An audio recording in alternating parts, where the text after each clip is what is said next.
ರಕ್ತ ಬೀಜಾಸುರ ವಧೆ ಎಂಬ 13ನೇ ಅಧ್ಯಾಯ. ಚಂಡಿಯು ಮಹಾರೋಷದಿಂದ ಯುದ್ಧದಲ್ಲಿ ರಕ್ತ ಬೀಜಾಸುರನನ್ನು ಸಂಹರಿಸಿದ್ದು. ಶಕ್ತರುಳ ಮಹಾಶಕ್ತಿ ಶಿವೆಯೇ ತ್ಯುಕ್ತವಾಗಿಹ ಯುದ್ಧರಂಗದಲ್ಲಿ ರಕ್ತಬೀಜನ ಸಂಹರಿಸಿದ್ದಳು ಚಂಡಯುಗಗ್ರದಲ್ಲಿ.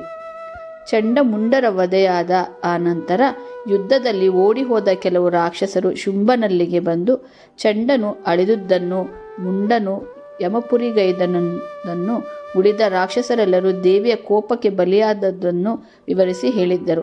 ಆಗ ದೈತ್ಯ ರಾಜನು ಅತ್ಯಂತ ಕೋಪದಿಂದ ಸರ್ವ ಸೈನ್ಯವು ಹೊರಡಬೇಕೆಂದು ಆಜ್ಞಾಪಿಸಿ ರಣಕ್ಕೆ ಸಿದ್ಧನಾದನು.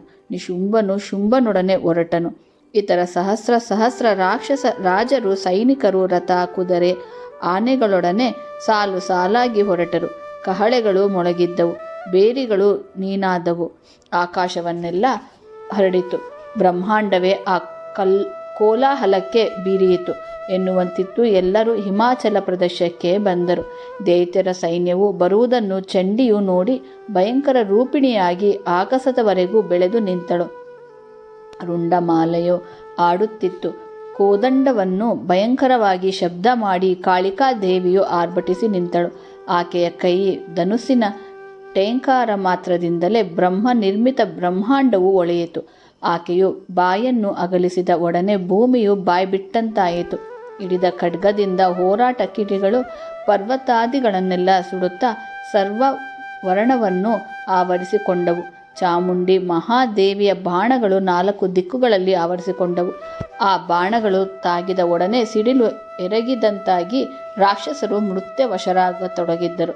ತನ್ನನ್ನು ಮುತ್ತಲು ಬಂದ ರಾಕ್ಷಸರನ್ನು ಖಡ್ವಾಂಗದಿಂದ ಹಿಡಿದು ಖಡ್ಗದಿಂದ ನೂಕಿ ಕೊಲ್ಲತೊಡಗಿದ್ದಳು. ಆ ಮಂಗಳೆಯು ಬಾಯಿ ತೆರೆದು ಕುದುರೆ ಆನೆ ಮಾವುತರು ರಥ ಧ್ವಜ ರಥಿಕ ಸಾರಥಿಗಳನ್ನೆಲ್ಲ ನುಂಗಿದ್ದಳು.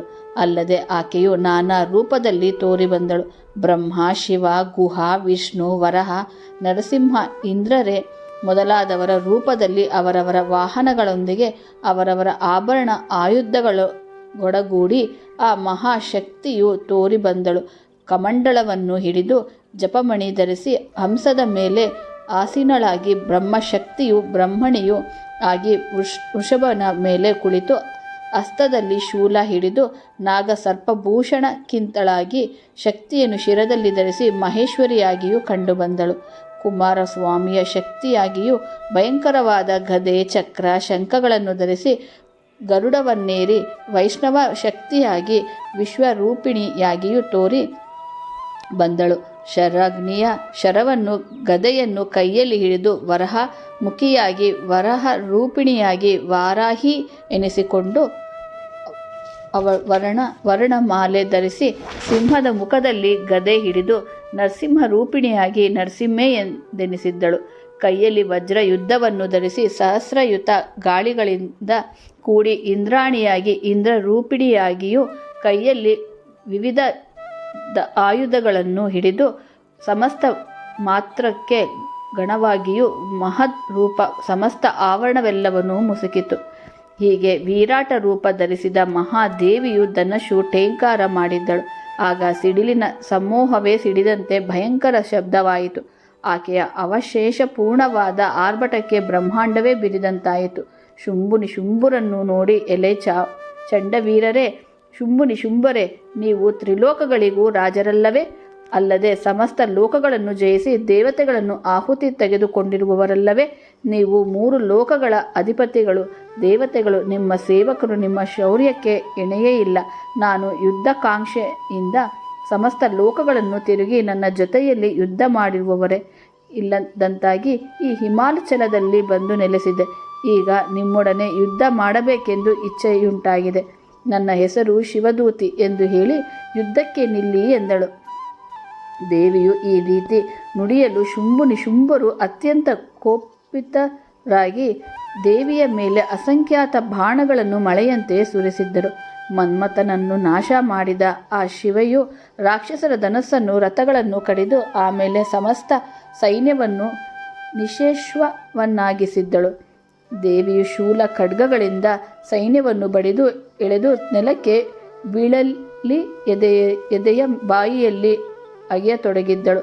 ಜೊತೆಗೆ ಆ ಬ್ರಾಹ್ಮಣಿಯು ತನ್ನ ಕಮಂಡಲದಲ್ಲಿನ ನೀರನ್ನು ಚಿಮುಕಿಸಿ ನಡೆದಂತೆಲ್ಲ ಆ ರಾಕ್ಷಸರು ಮೃತರಾಗತೊಡಗಿದ್ದರು. ಸಾಲು ಸಾಲಾಗಿ ರಾಕ್ಷಸರೆಲ್ಲರ ಹೆಣಗಳು ಕೆಳಗೆ ಬೀಳತೊಡಗಿದ್ದವು. ಮಹೇಶ್ವರಿಯು ತ್ರಿಶೂಲದಿಂದ ಬಹಳ ಮಂದಿಯನ್ನು ಕೊಂದಳು. ಆನಂತರ ವೈಷ್ಣವಿಯಾಗಿ ಚಕ್ರ ಪ್ರಯೋಗ ಮಾಡಿ ಅಸಂಖ್ಯಾತ ರಾಕ್ಷಸರನ್ನೂ ಕೊಂದಳು. ಕೌಮಾರಿಯಾಗಿ ಬಂದು ಅನೇಕರನ್ನೂ ಕೊಂದಳು. ಇಂದ್ರಿಣಿಯಾಗಿ ಬಂದು ವಜ್ರ ಯುದ್ಧದಿಂದ ರಾಕ್ಷಸ ಸಮೂಹವನ್ನು ಕಡಿದು ಹಾಕಿದ್ದಳು. ಭಯಂಕರವಾದ ಶಾರಾಗ್ನಿಯಿಂದ ಭೂಗತ ಮಾಡಿ ನರಸಿಂಹೆಯಾಗಿ ಬಂದು ರಾಕ್ಷಸರನ್ನು ನಖಗಳಿಂದ ಸೀಳಿ ಕರುಳುಮಾಲೆ ಧರಿಸಿ ಕೆಲವರನ್ನು ಕೋರೆ ಹಲ್ಲುಗಳಿಂದ ಅಗಿದು ಹಾಕಿದ್ದಳು. ಆಕೆಯ ಕಾಲಿನ ತುಳಿತದ ಘಾತಕ್ಕೆ ದೈತ್ಯರುಗಳು ವಿಲವಿಲನೆ ಒದ್ದಾಡಿದ್ದರು. ಚಕ್ರದ ಘಾತಕ್ಕೆ ಕೈ, ಕಾಲು, ತಲೆ, ದೇಹಗಳೆಲ್ಲ ತುಂಡು ತುಂಡಾಗಿ ಬಿದ್ದವು. ಶೂಲದ ಇರಿತಕ್ಕೆ ಸಿಕ್ಕಿ ಕರಳುಗಳು ಹೊರಕ್ಕೆ ಬಂದವು. ಶಕ್ತಿಯು ಹೊಡೆತಕ್ಕೆ ಮೂಳೆಗಳೆಲ್ಲವೂ ಪುಡಿಪುಡಿಯಾಯಿತು. ತುಂಡು ತುಂಡಾಗಿ ಬಿದ್ದಿದ್ದ ಕುದುರೆಗಳು, ರಥಗಳು, ಸೊಂಡಿಲುಗಳು, ಧ್ವಜಗಳು, ಕವಚಗಳು, ರಥ ಗಾಳಿಗಳು, ರುಂಡಗಳು, ಒದ್ದಾಡುವ ಮುಂಡಗಳು, ಜೊತೆಗೆ ಭೂತ ಪೇತ್ರಾದಿಗಳೆಲ್ಲವೂ ಆ ರಣಭೂಮಿಯಲ್ಲಿ ಬಹಳ ಭಯಂಕರವಾಗಿ ಕಂಡು ಬಂದವು. ಅಲ್ಲದೆ ಮೆದುಳುಗಳು, ಮೇಧಸ್ಸುಗಳು, ಹರಿದ ಚಿಂದಿಯಾಗಿದ್ದ ಮಾಂಸಖಂಡಗಳು ಇವೆಲ್ಲದರ ಜೊತೆಗೆ ರಕ್ತದ ನದಿ ಹರಿದು ಅದರಲ್ಲಿ ಸಮಸ್ತ ಸೈನ್ಯವೂ ಮುಳುಗಿತ್ತು. ಕೈಕಾಲುಗಳು ನಡುಗ ಹತ್ತಿದ್ದವು.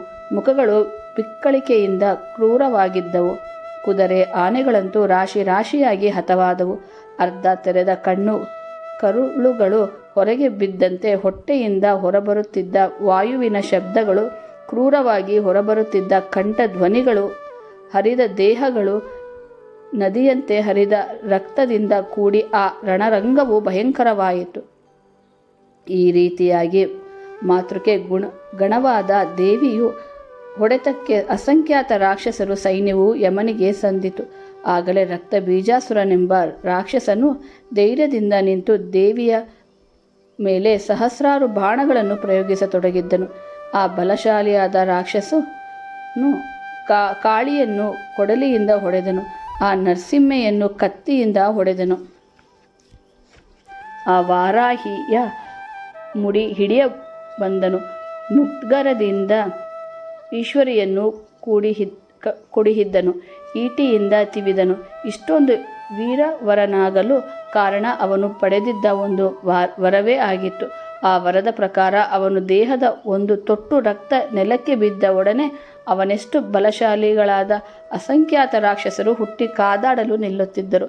ಅವರನ್ನು ಇಂದ್ರಿಯಾಣಿಯಾದ ದೇವಿಯು ವಜ್ರದಿಂದ ಹೊಡೆದು ಒಡನೆ ಅವನು ದೇಹದಿಂದ ಚಿಮ್ಮಿದ ರಕ್ತ ದಿಕ್ಕುಗಳಲ್ಲಿಯೂ ಹರಡಿತು.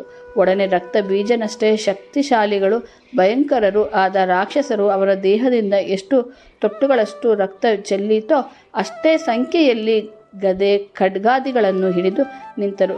ದೇವಿಯವರೆಲ್ಲರನ್ನು ಕೊಂದು ಹಾಕಲು ಮತ್ತೆ ಅದೇ ರೀತಿಯಲ್ಲಿ ರಕ್ತ ಬೀಜನ ಸಂತತಿ ಹುಟ್ಟಿಕೊಂಡಿತು. ದೇವಿಯು ಆಗ ಇಷ್ಟು ಜನರೊಡನೆ ಕಾದಾಡುವುದು ಹೇಗೆ?